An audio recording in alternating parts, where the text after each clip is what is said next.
জ্বর হচ্ছে আমাদের শরীরের মধ্যে যখন বাইরে থেকে কোনো ব্যাকটেরিয়া, ভাইরাস, ফাঙ্গাস, এই সমস্ত জার্ম বা প্যারাসাইট, এই সমস্ত জার্ম শরীরে প্রবেশ করে, তখন আমাদের শরীরের মধ্যে বিভিন্ন রকম সেল থাকে, যেমন লিম্ফ নড, ডব্লিউবিসি এবং লিম্ফ্যাটিক সিস্টেম। এগুলো করে কি, এরা বিভিন্ন রকমভাবে শরীরের মধ্যে প্রতিরোধ তৈরি করে, যে ব্যাকটেরিয়া, ভাইরাস, ফাঙ্গাস, প্যারাসাইট এদের সঙ্গে প্রথমে আটকে দেওয়ার চেষ্টা করে, যুদ্ধ করার চেষ্টা করে।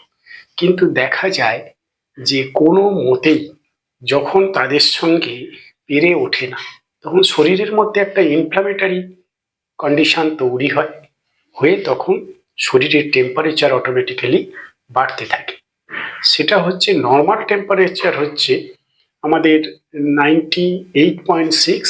এবারে যখন 99-এর উপরে টেম্পারেচার চলে যাবে, তখন সেটাকে আমরা ফিভার বলে ধরি, মানে জ্বর হয়েছে বলে আমরা ধরে নিই।